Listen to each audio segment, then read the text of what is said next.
आला श्रावण श्रावण दारी हिरवाईचं तोरण.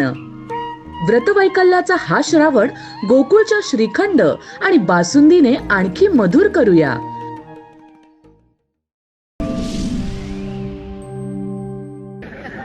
तर आपण पाहिलं लोकसभेला म्हणजे अशी परिस्थिती माणिक साहेब कधी या देशामध्ये झाली नव्हती. एवढ्या मोठ्या प्रमाणात राजकीय जिहाद या ठिकाणी झाला आणि मग खऱ्या अर्थाने आपण देखील एकत्र होणं गरजेचं आहे. आणि म्हणून आज या ठिकाणी लव जिहादच्या बाबतीत बोलायचं झालं तर शिवसेना प्रमुखांची मला या ठिकाणी खास करून आठवण येते. शिवसेना प्रमुख नेहमी म्हणायचे कुठला व्हॅलेंटाईन डे ठोका त्यांना, म्हणत होते ना, ही त्यांची दूरदृष्टी होती. हे जे आपण व्हॅलेंटाईन डे वगैरे हे सगळे प्रकार जे केलेले आहेत ही त्याची सुरुवात होती असं म्हटलं तर चुकीचं ठरणार नाही. आणि म्हणून आज या शतकामध्ये मी तर असं म्हणेन शिवसेना प्रमुख आणि नरेंद्र मोदींच्या रूपानं हे दोन राम या देशामध्ये जन्माला आलेले आहेत, ज्यांनी हिंदू धर्माचं रक्षण केलं आणि आज या देशाचं रक्षण करत संपूर्ण देशामध्ये हिंदूंच्या बाबतीत जे काही निर्णय व्हायला पाहिजे ते जर कोण घेत असतील तर ते आपले पंतप्रधान नरेंद्रभाई मोदी घेत आहेत. त्यांचं या ठिकाणी अभिनंदन आपण केलं पाहिजे. खरं म्हणजे आज या ठिकाणी परिषद सुरू आहे, अनेक ठराव पारित झालेले आहेत. मी या ठिकाणी संयोजकांच्या मान्यतेनं आणि आपल्या सभागृहाच्या मान्यतेनं या ठिकाणी ज्येष्ठ आपले हिंदुत्ववादी बसले होते. त्यांनी सांगितलं की स्वातंत्र्यवीर सावरकरांना भारतरत्न दिलं पाहिजे. मी आपल्या सर्वांच्या वतीनं या ठिकाणी मी एक ठराव मांडतो, तुमची सर्वांची परवानगी घेऊन या सभागृहामध्ये मी आज सर्वांच्या मान्यतेनं एक ठराव मांडतोय की स्वातंत्र्यवीर सावरकरांना भारतरत्न पुरस्कार द्यावा अशी मी आपल्याला या ठिकाणी सभागृहामध्ये मागणी करतोय. आपण हा तुमच्यावर त्याला मान्यता द्यावी. धन्यवाद. सगळ्यांचा अनुमोदन. खऱ्या अर्थानं आपल्याला माहित आहे 500 वर्षापूर्वी त्या नारायण बाबरानं राम मंदिराची त्या ठिकाणी राम मंदिर पाडलं, बाबरी मशिदीची त्या ठिकाणी स्थापना केली आणि ज्या वेळेला 92 साली बाबरी मशिदीचं पतन झालं त्यावेळी या देशामध्ये दंगल घडली. मी मुद्दाम या घटनेचा उल्लेख या ठिकाणी करतोय. परत एकदा सन्माननीय पंतप्रधान नरेंद्रभाई मोदी यांनी या बाबरी मशिदीचं ज्या ठिकाणी पतन झालं होतं त्या ठिकाणी राम मंदिराची स्थापना केली आणि परत एकदा राजकीय जिहाद सुरू झाला. म्हणजे लक्षात घ्या, हिंदूंचा जो काही इतिहास आहे तो संपवण्याचं काम काही लोक या ठिकाणी जाणीवपूर्वक करतायत. आणि म्हणून खऱ्या अर्थानं आज आपल्याला संघटित होणं गरजेचं आहे. लव जिहादच्या बाबतीत आता अनेक गोष्टी या ठिकाणी आपल्याला ऐकायला मिळालेल्या आहेत.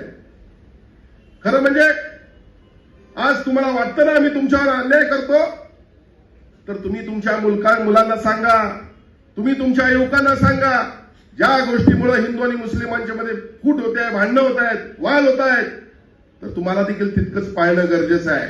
लव जिहाद होता कामा नये. हिंदूंच्या मुलींच्याकडे तुम्ही बिलकुल वाकड्या नजरेनं पाळता कामा नये. कशाला होतोय लव जिहाद आणि कशाला मग वाद होतोय? अगदी त्याच पद्धतीनं मला या ठिकाणी उपस्थित असणाऱ्या भगिनींना देखील विनंती करायची आहे. खरं म्हणजे मला वाटतंय आपले संस्कार देखील कुठेतरी कमी पडत आहेत. आता सगळ्यात जर गरज कोणती असेल तर जसं आपण मुन्नासाहेब सांगितलं, भगीरथी संस्थेच्या माध्यमातून बालसंस्कार आई संस्कार पण करणं गरजेचं आहे. आता झालंय काय, आई वडील आपापल्या नादात लागलेले आहेत. मुलं काय करतात त्यांच्याकडे लक्ष नाही आहे, मुली काय करतात त्यांच्याकडे लक्ष नाही आहे. आई वडील इकडे आहेत, मुलं जात आहेत पुण्याला, मुंबईला, कुठेतरी शिक्षणाला जात आहेत, कुठेतरी नोकरीला जात आहेत. पण एक लक्षात ठेवलं पाहिजे, मुलांनी मिळून आणलेला पगार ही आपली संपत्ती नाही आहे. आपली जमीन, आपलं घर ही आपली संपत्ती नाही आहे.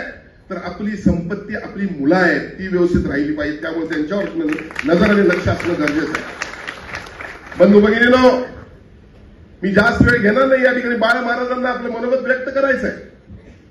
अनेक वक्त्यांनी या ठिकाणी अत्यंत सुंदर मार्गदर्शन केलेलं आहे. पण मी एवढंच सांगेन की या ठिकाणी जसं सन्माननीय माणिक साहेबांनी या ठिकाणी सांगितलेलं आहे की आम्ही सर्वजण ज्या वेळेला हिंदू धर्मावर कुठला आघात होईल त्यावेळी तुमच्या खांद्याला खांदा लावून की मुला एक पाऊल पुढे असेल एवढी मी या ठिकाणी बांधवानो या ठिकाणी आपल्याला ग्वाही देतो. खरं म्हणजे भूमी जिहाद प्रत्येक ठिकाणी तुमची अतिक्रमण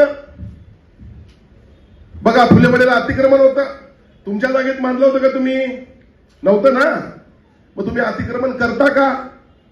म्हणजे याचाच अर्थ असा आहे की तुम्हाला सातत्यानं हिंदू धर्मियांच्या भावना भडकवायच्या आहेत आणि तुम्हाला त्यातून वाद निर्माण करायचा आहे. आता आपण या ठिकाणी मुद्दा घेतला बावड्यावर, त्या ठिकाणी वाणी कशी होती मला काय कळत नाही. पुढे दंगा होणार आहे. तेच आहेत. महाडिक साहेबांना त्या बाबूचा चांगला अनुभव आहे, आम्ही काय जवळ जात नाही.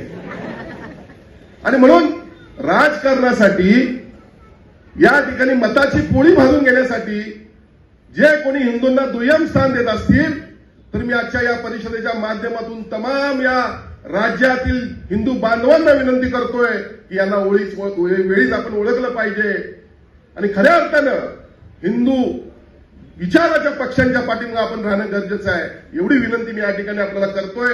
आणि परत एकदा सांगतो, पुढच्या काळामध्ये आपल्या नादाला लागायचं कुणात दम नाही. हे कोल्हापूर आहे.